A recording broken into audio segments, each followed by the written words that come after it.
உங்கள் தங்க நகையை அதிக விலைக்கு விற்கவும் மற்றும் அடகில் இருக்கும் தங்க நகையை மீட்டெடுத்து அதிக விலைக்கு விற்கவும் உடனே அணுகவும் prime gold hub 9840551787. Aha, no compromise. உங்க சைடுலயும் எங்க சைடுலயும். It's a GT promise. GT Holidays, South India's #1 travel brand. படம் வந்து ஒரு family based one time watchable movie அப்படின்னு சொல்லலாம். ஏன்னா ட்ரைலரில் என்ன காமிச்சாங்களோ எக்ஸாக்ட்லி அதே தான் காமிச்சிருக்காங்க. ஒரு புதுசாக ஏதாவது சர்ப்ரைஸ் கொடுப்பாரு தனுஷ் சார் அப்படின்னு நினச்சோம். பட் அப்படியே எக்ஸாக்டாக டிட்டோவாக காமிச்சிட்டாரு. பட் இது ஃபேமிலி பேஸ்டு மூவியாக இருக்கிறதுனால வந்து நம்ம சீரியல் என்ன சீரியல் தான் பார்த்தாலும் அதுதான் நடக்குதுன்னு தெரியும். மக்கள் இருந்தாலும் டெய்லி அதை பார்ப்பாங்க. அந்த மாதிரி மக்களுக்கு இது வந்து தேட்டரில் வந்து கண்டிப்பாக இந்த படத்தை பார்க்கலாம். அந்த எமோஷனல் கனெக்ட் கண்டிப்பாக ஒர்க் அவுட் ஆகும் படத்தில். ஸோ படத்தில் லேக் ஏதாவது இருக்கா? லேக் இருக்குது. இந்த சீரியல் பேஸ்டு மூவி நான் சீரியல்னு அப்படின்னு சொல்லலை. நான் இப்போ ஒரு விஷுவல் மெலோ ட்ராமா மாதிரி அந்த ஆக்ஷன் இருக்குது, காமெடி இருக்குது, எல்லாமே இருக்குது படத்தில். பட் அந்த ப்ரெடிக்டபிள் சீன்ஸ்லாம் நிறையா இருக்குது. இதுதான் நடக்க போகுதுன்னு நமக்கு தெரியும்.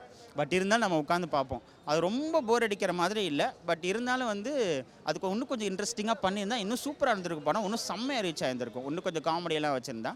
பட் இருந்தாலும் ஃபேமிலியாக எமோஷனலாக கனெக்ட் ஆகும் படம். இந்த படம் வந்து மாதம்பட்டி ரங்கராஜோட வாழ்க்கை வரலாறுலாம் இதுக்கும் கண்டிப்பாக சம்மந்தம் இல்லை. இவர் வந்து ஒரு சாதாரண, அவரே சொல்லியிருந்தார், ஒரு சாதாரண படம் அப்படின்னாரு. ஒரு சாதாரண படத்தில் என்ன சொல்ல வந்திருக்காரு அப்படின்னு யோசிச்சா வந்து ஒரு 2 விஷயங்கள் சொல்ல வந்திருக்காரு. அதாவது வந்து பேரண்ட்ஸு குழந்தை குட்டியெல்லாம் விட்டுட்டு வந்து நிறைய பேர் வெளிநாட்டில் போய் சம்பாதிக்க போகிறாங்க. அவங்களோட நீடு தான் அது கண்டிப்பாக. பட் இருந்தாலும் வந்து அந்த டைமில் பேரண்ட்ஸ்லாம் பார்த்துக்கிறத விட்டுட்டு நம்ம சம்பாதிச்சு வந்ததுக்கப்புறம் அவங்க இறந்து போனதுக்கப்புறம் வந்து அதெல்லாம் போனதுக்கப்புறம் அம்மா அப்பா அப்படின்னு சொல்லிட்டு கஷ்டப்படுறதுல என்ன இருக்குது? அவ்வளோதான் லைஃப், அவ்வளோதான் எல்லாம் முடிஞ்சிருச்சு அதை சொல்ல வராங்க. இன்னொன்று வந்து பேரண்டிங். ஒரு பேரண்ட் வந்து ஒரு பிள்ளைய வந்து இப்போ இந்த காலத்தில் காசு இருக்கோ இல்லையோ அவங்க கண்டபடி வந்து செல்லம் கொடுத்து வளர்க்குறாங்க. அப்படி செல்லம் கொடுத்து வளர்த்தா ஒரு குழந்தை எப்படி கெட்டு போகும்? கண்டிக்கிற நேரத்தில் கண்டிக்கணும் அப்படிங்கிற ஒரு விஷயத்தை வந்து இந்த படத்தில் கரெக்டாக சொல்ல வந்திருக்காரு. அந்த விஷயத்தில் தனுஷ் வந்து டேரக்டராக ஜெயிச்சிருக்காரு. தனுஷ் ஒரு 4 படம் டைரக்ட் பண்ணியிருக்காரு. அதில் ஒரு 3 படம் டைரக்ட் பண்ணி நடிச்சிருக்காரு. அதில் எது பெஸ்ட் படமாக நீங்கள் சொல்லுங்கள்? டேரக்டராக தனுஷ்க்கு எது பெஸ்ட்? டேரக்டர் இந்த படத்தை வந்து ஃபேமிலி பேஸ்டாக வந்து ஒரு பெஸ்ட் படம் அப்படின்னு சொல்லலாம். பட் இது சூப்பர் படம்லாம் சொல்ல முடியாது. ஃபேமிலி பேஸ்ட் எமோஷனல் கனெக்ட் பண்ணோம். ஏன்னா இந்த படத்துலையும் குறைகள் இருக்குது. ஏன்னா ஒரு விஷயம் வந்து ப்ரெடிக்டபிளாக நமக்கு தெரியும் போது அது எப்படி நம்ம பெஸ்ட் படம்னு சொல்ல முடியாது. பட் எமோஷனலாக கனெக்ட் ஆகுது, ஃபேமிலி பேஸ்டு மூவி எனக்கு பிடிக்கும் அப்படின்னு நினைக்கிறவங்களுக்கு மட்டும் இந்த படம் கண்டிப்பாக ஒர்க் அவுட் ஆகும். ஸ்டோரி எல்லாமே சூப்பராக இருந்துச்சு. ஸ்டோரி டைரக்ஷன் எல்லாமே சூப்பர். அருண் விஜய் ஆக்டிங் செம்மையாக இருந்துச்சு. எல்லாமே சூப்பராக இருந்துச்சு. ஃபேமிலியோட வந்து பார்க்கலாம். எல்லாமே சூப்பராக இருந்துச்சு. நீங்கள் ஃபேமிலியோட வந்து பாருங்கள். எந்த ஒரு எக்ஸ்பெக்டேஷனும் இல்லாமல் வந்து பார்க்கலாம். பேரண்ட்ஸை நல்லா பார்த்துக்கணும், பேரண்ட்ஸ் கூட இருந்து பார்த்துக்கணும். இதான் எல்லாமே சூப்பராக இருந்துச்சு. தேட்டரில் வந்து பாருங்கள். படம் சூப்பராக இருக்குது. திருச்சிற்றம்பலம் ரேஞ்சுக்கு படம் வருமானு நான் ஒரு டவுட்டாகவே இருந்தேன். ஆனால் அது பூர்த்தி செஞ்சிடுச்சு. அதோட நல்லா இருக்குது. ஏற்கனவே இந்த பேர் வந்து நம்ம திருச்சிற்றம்பலம் படத்தில் பார்த்துட்டோம். இதில் அருண் விஜய் சார் எப்படி ஃபிட் ஆவார், ராஜ்கிரண் சார்லாம் எப்படி ஃபிட் ஆவார், ஸ்க்ரீன் ஸ்பேஸ் ஈவனாக இருக்குமான்னு ஒரு டவுட் இருந்தது. அதெல்லாம் நல்லா சூப்பராக வந்திருக்கு. எல்லாருக்கும் ஈக்குவல் ஸ்க்ரீன் ஸ்பேஸ் கொடுத்துருக்காங்க. படம் ரொம்ப நல்லா பிடிச்சிருக்கு.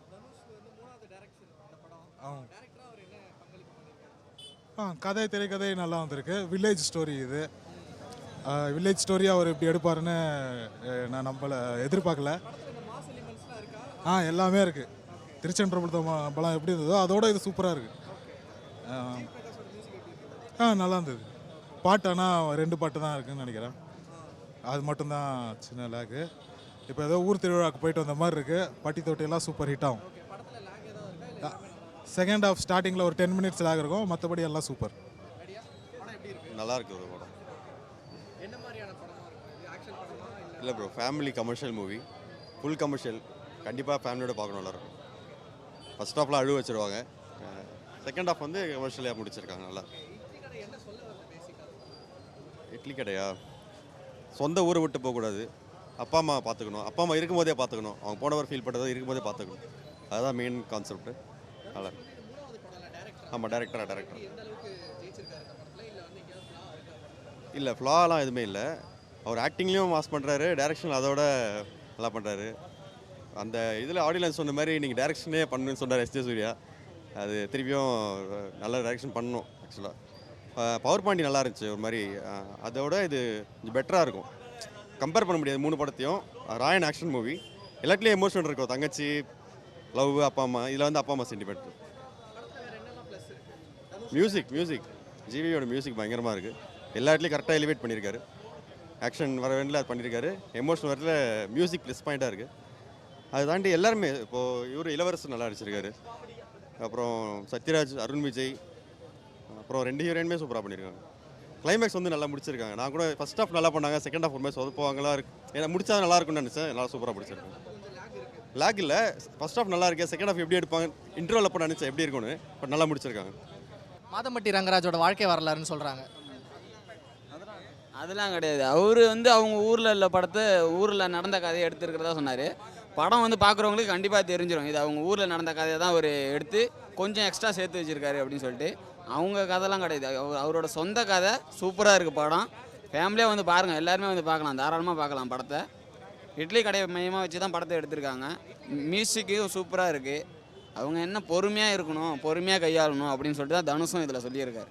பொறுமையாக இருந்தால் எல்லாத்தையும் சாதிக்கலாம், நல்லா படிங்க அப்படின்ற மாரி மெசேஜையும் நல்லா சொல்லியிருக்காங்க. நல்லா இருக்குது. ஓவரால் எல்லாருமே நல்லா நடிச்சிருக்காங்க. பார்த்திபன் சாரும் சரி, எல்லாருமே சூப்பராக நடிச்சிருக்காங்க. ஃபைட் சீனு அந்தமாரி இருக்கும். இதில் அப்படி கிடையாது, வந்து ஒரு குடும்பமாக வந்து பார்க்குற மாரி அப்படி இருக்கும். அதுமாரி வராது. அது வந்து இன்னும் லவ் அந்தமாரி கான்செப்டில் வந்தது. இது வந்து குடும்பம், அம்மா அப்பா, சென்டிமெண்ட்டு, ஊர். நம்ம வெளியூரில் வந்து வேலை செய்கிறோம், நம்மளுக்கு வெளியூர். இங்கே சென்னையில் வந்து பிழைக்க வந்திருக்கோம்னாக்கா அது திரும்பி நம்ம சொந்த ஊருக்கு போனால் நம்மளுக்கு சொந்தக்காரங்க யாரும் இருக்க மாட்டாங்க அப்படின்ற மைண்ட் செட்டில் தான் இருப்போம். அப்படி கிடையாது. அவர் ஊருக்கு வந்ததுக்கப்புறமா அவங்க சொந்தக்காரங்களாம் சேர்ந்து அவருக்கு சப்போர்ட்டாக நிற்கிறது, போகிறது, வருது, அந்தமாரி ஊர் வச்சு அப்படியே கதையை எடுத்து வச்சுருக்காங்க. அவ்வளோ அழகாக டைரக்ட் பண்ணியிருக்காரு. எல்லாருமே இந்த படத்தில் ரொம்ப அழகாக ஆக்ட் பண்ணியிருக்காங்க. தலைவர் வந்து ஒவ்வொரு சீன்லையுமே அவ்வளோ ரசித்து பார்த்துட்டு இருந்தோம் நாங்கள். அவ்வளோ ரொம்ப அழகாக எடுத்திருக்காரு படம் சொல்லப்போனால். கண்டிப்பாக ஆக்சுவலாக எல்லா படமும் பெஸ்ட்டு தான். எந்த படமும் நம்ம வந்து இதுக்கு சலிச்சது அது கிடையாது அப்படின்னு நம்ம சொல்ல முடியாது. இது ரொம்ப சூப்பராக இருந்தது இட்லி கடை. கண்டிப்பாக எல்லாருமே இது கண்டிப்பாக பார்த்து தெரிஞ்சுக்கணும். இந்த ஜென்ரேஷன் யாரும் இல்லை, லேக்லாம் கிடையவே கிடையாது. இப்போ இல்லை மைனஸ்லாம் எதுவுமே இல்லை ப்ரோ. ஏன்னா எல்லாமே இப்போ ஹீரோயின் ஒன்று இவங்கள மாற்றிருக்கலாம், அவங்கள மாற்றிருக்கலாம், ஏதாவது நம்மளுக்கு சம் சேஞ்சஸ் நம்மளுக்கு தோணும்ல. அந்த மாதிரிலாம் எந்த கேரக்டர்ஸுமே அந்த மாதிரி தோணவே இல்லை. சாங்ஸும் வந்து எங்கெங்கே கரெக்டாக சாங்ஸ் ஆட் பண்ணணும், மியூசிக் எங்கெங்கே பிஜிஎம் கொடுக்கணும், கிளைமேக்ஸ்லாம் வேறு லெவலில் இருந்தது. அருண் விஜய் சார்லாம் செம்ம க்யூட்டாக ஒரு கிளைமேக்ஸில். படம் ரொம்ப சூப்பராக இருந்துச்சு. எனக்கு ரொம்ப பிடிச்சது என்னென்னா வந்து எல்லோரும் ஃபேமிலியோடு கொண்டு வந்து பார்க்கணும். ஃபேமிலி கண்டென்ட் ரொம்ப நல்லா இருந்துச்சு. அதை விட ரொம்ப it's a very sentimental movie. எக்ஸலண்ட்டாக இருந்துச்சு. எல்லா ஆக்டர்ஸும் அவ்வளோ சூப்பராக கான்ட்ரிபியூட் பண்ணியிருக்காங்க. நான் சொன்ன மாதிரி தான் Dhanush as a actor, director, lyricist, song writer, what not அப்படி தான் தனுஷை பற்றி கேட்கலாம். Surprise, it's no surprise. அவ்வளோ சூப்பராக நடிச்சிருக்காங்க. எல்லா ஆக்டர்ஸும் அவ்வளோ சூப்பராக கான்ட்ரிபியூட் பண்ணியிருக்காங்க. பீட் தனுஷ், நித்யா மேனன், ராஜ்கிரண் சார், அப்புறம் அவங்க தனுஷோட அம்மாவாக நடிச்சுவாங்க. எனக்கு தெரிஞ்சு எல்லாருமே, Sathyaraj sir, yes, and definitely Arun Vijay sir, எனக்கு தெரிஞ்சு எல்லாருமே அவ்வளோ சூப்பராக கான்ட்ரிபியூட் பண்ணியிருக்காங்க. டெஃபினட்டாக ஃபேமிலி ஆடியன்ஸாக வந்து பார்க்கலாம். டெஃபினெட்லி. தனுஷ் 3 படம் டைரக்ட் பண்ணியிருக்காரு இல்லையா இதோட சேர்த்து. இதில் 3த்துல பெஸ்ட் ஃபிலிமாக இட்லி கடையை சொல்லலாம். கண்டிப்பாக சொல்லலாம். ஒரு டைரக்டர் வந்து சாதாரண எவ்வளோ பெரிய ஹார்ட் ஒர்க் இருக்குது அப்படின்னு இந்த இட்லி கடை மூலியமாக நான் I'm coming to know. But எனக்கு டைரக்ட் பண்ண வரைக்கும் all the 3 films R my favourite, to be very honest with you. Tamil சினிமாவில் நிறைய வன்முறை படங்கள்லாம் வந்துட்டு இருக்கு இல்லையா, ஆக்ஷன், வயலன்ஸ் அப்படின்ட்டு. இந்த படம் அதுக்கு அகேன்ஸ்டான ஒரு ஸ்டாண்ட் எடுத்து வயலன்ஸே வேண்டாம் அப்படி ஏதாவது சொல்கிறேன்? கண்டிப்பாக அது நீங்கள் போய் தான் பார்க்கணும். ஸ்பாயிலர் அலர்ட் நான் சொல்ல மாட்டேன். அது கடைசி வரைக்கும் அது ரொம்ப சூப்பராக எடுத்துகிட்டு போயிருக்காங்க. ஸோ அதில் தான் வந்து இட்லி கடை டெஃபினெட்லி வின்ஸ் ஹேண்ட்ஸ் டவுன். யா, தேங்க்யூ. சூப்பராக இருந்துச்சு ப்ரோ. Fully satisfied. எனக்கு FDFS போனது தான் ஃபஸ்ட் டே. ஆனால் ரொம்ப அருமையாக இருந்தது. வெளில வரப்போ ஒரு ஃபுல் சாட்டிஸ்ஃபை, ஒரு ஸ்மைலோட தான் நான் வெளிலே வந்தேன். அதனால் சூப்பராக இருந்துச்சு. Soft message bro. ரொம்ப ஒன்றுமே இல்லை, ஒரு இடத்துல பிறக்கிறோம், வெளியூர் இங்கே நம்மளால் ஓகே புரியுது, இங்கே அந்த அளவுக்கு ஃபெசிலிட்டிஸ் இல்லை, வெளியூருக்கு பிழைக்க போகிறவங்க அங்கேயே இருந்துடக்கூடாது, பிறந்த மண்ணை மறக்கவும் கூடாது, பிறந்த மண்ணுக்காக திருப்பி வரணும்.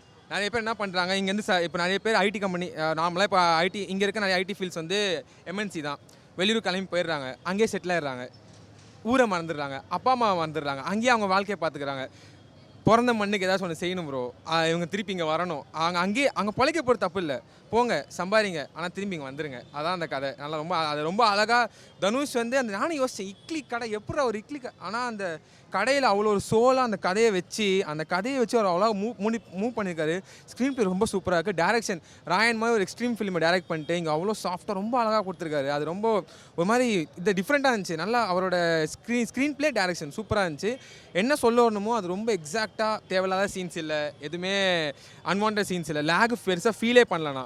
எந்த இடத்துல வரணுமோ அந்த இடத்துல படம், எந்த இடத்துல வேணாமோ அது கரெக்டாக ரொம்ப அழகாக கொடுத்துருந்தேன். ஜிவி பிரகாஷ் ரொம்ப ஜஸ்டிஃபை பண்ணியிருந்தார் மியூசிக்கில். எங்கே ஏற்றணும், எங்கே இறக்கணும், எந்தெந்த டைமுக்கு என்னென்ன மியூசிக்கும் ரொம்ப அழகாக இருந்தது. எதுவுமே எனக்கு எதுவும் இல்லை இப்படி சரியில்லைன்னு இல்லை, ரொம்ப சூப்பராக இருந்துச்சு படம். எனக்கு ரொம்ப பிடிச்சிருந்து. ஃபேமிலி மெயினாக வந்து பார்க்கலாம். மோஸ்ட்டாக நிறைய யங்ஸ்டர்ஸும் வந்து பார்க்கலாம். எம்என்சி கம்பெனிஸ் போகிறவங்க, வெளியூர் போகிறவங்க தயவுசெய்து திரும்பி வந்துட நல்லாயிருக்கும். போயிட்டு அங்கேயே செட்டிலோட பிறந்த மண். நிறைய பேர் வில்லேஜில் இருக்கவங்க தான் மோஸ்ட்டாக. இப்போ சென்னையில் இருக்கவங்க சென்னையில் இருக்கவங்க பாதி பேர் வெளிலேருந்து வந்தவங்க தான். திருப்பி அவங்க வில்லேஜ் போய் அவங்க ஊர் இங்கே வந்துட்டு போகிறதுக்காக இந்த ஊரை வச்சுக்கிட்டு அவங்க ஊருக்கு அவங்க போகலாம். இங்கேயே செட்டில் ஆகாமல் அவங்க ஊரையும் போய் பார்க்கலாம், அவங்களோட மண்ணையும் போய் பார்க்கலாம். அது ரொம்ப அழகாக சொல்லியிருந்தாரு. அதான் இருந்துச்சு ப்ரோ. தமிழ் சினிமாவில் நிறைய ஆக்ஷன் படங்கள் வந்துட்டு இருக்கு இல்லையா, வன்முறை அதிகமாக படம் வந்துட்டு இருக்கு. இப்போ இந்த படம் வந்து அதுக்கு பதிலடியாக வேற ஒரு விஷயத்தை பேசுகிற படமாக இருக்கா?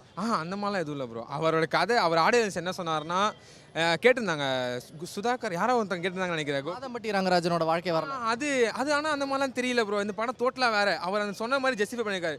அவர் ஊருக்கு போகிறப்போ அவர் என்ன ஃபீல் பண்ணாரோ அதை தான் கொடுத்துருக்காரு. அது எனக்கு தெரியல, அந்த மாதிரி எனக்கு பெருசாக ஃபீல் ஆகலை. அவர் ஊருக்கு போகிறப்போ ஒரு கடையை அவர் ஸ்டார்டிங்கில் டிஸ்க்ளைமர் போட்டாங்க. நான் என்னோட ஊரில் என்ன ஃபீல் பண்ணணும் அதை வச்சு நான் ஒரு கற்பனையாக எழுதியிருக்கேன். ரொம்ப இருந்துச்சு. மாதம்பட்டிலாம் எனக்கு தெரியல ப்ரோ. ஆனால் படம் அவர் சொன்ன மாதிரி தான் இருந்தது. அவர் என்ன சொன்னாரோ அது அப்படியே இருக்குது. நிறைய பேர் ஆடியன்ஸில் சொல்கிறாங்க அது ஜஸ்டிஃபை பண்ணதில்லை. மദ്രാசி பார்த்தேன், எனக்கு 7 மாதம் ஜஸ்டிஃபை ஆச்சு. இப்போது இட்லி கடையும் ஜஸ்டிஃபை ஆகிடுச்சு. நல்லா இருந்துச்சு. ஆமாம், இல்லை இந்த படம் சண்டை இருக்கே. இந்த படத்தில் பி ட்ரெயின் மாஸ்டர் தான் ஸ்டண்ட்டுன்னு நினைக்கிறேன், எனக்கு தெரில அது. ஆனால் நான் எனக்கு ஏதோ இடத்துல பார்த்த மாதிரி இருக்குது. ஆனால் ஒரு இடத்துல ஜஸ்டிஃபை ஆயிருக்கு. பி ட்ரெயின் மாஸ்டர் தான் ஜஸ்ட் ஃபைட் சீன்ஸ்னு. இன்ட்ரோல் பிளாக் பண்ணி ஒரு சீன் வரும், பயங்கரமாக இருக்கும் அந்த ஃபைட் சீனு. நார்மல் சீன் தான், ஆனால் செம்மையாக இருக்கும். ஃபைட் சீன்ஸ் ரொம்ப சூப்பராக இருக்கும். ஆனால் ரொம்ப வன்முறைலாம் இல்லை. இந்த படத்தை எந்த அளவுக்கு சாஃப்டாக எடுத்துகிட்டு போகணுமோ அந்த படத்தோட சோல் அப்படியே கேரி பண்ணியிருக்காங்க. எங்கேயும் ஸ்டாப் பண்ணாமல் ரொம்ப அழகாக எடுத்துகிட்டு போயிருக்காங்க. தேங்க்யூ.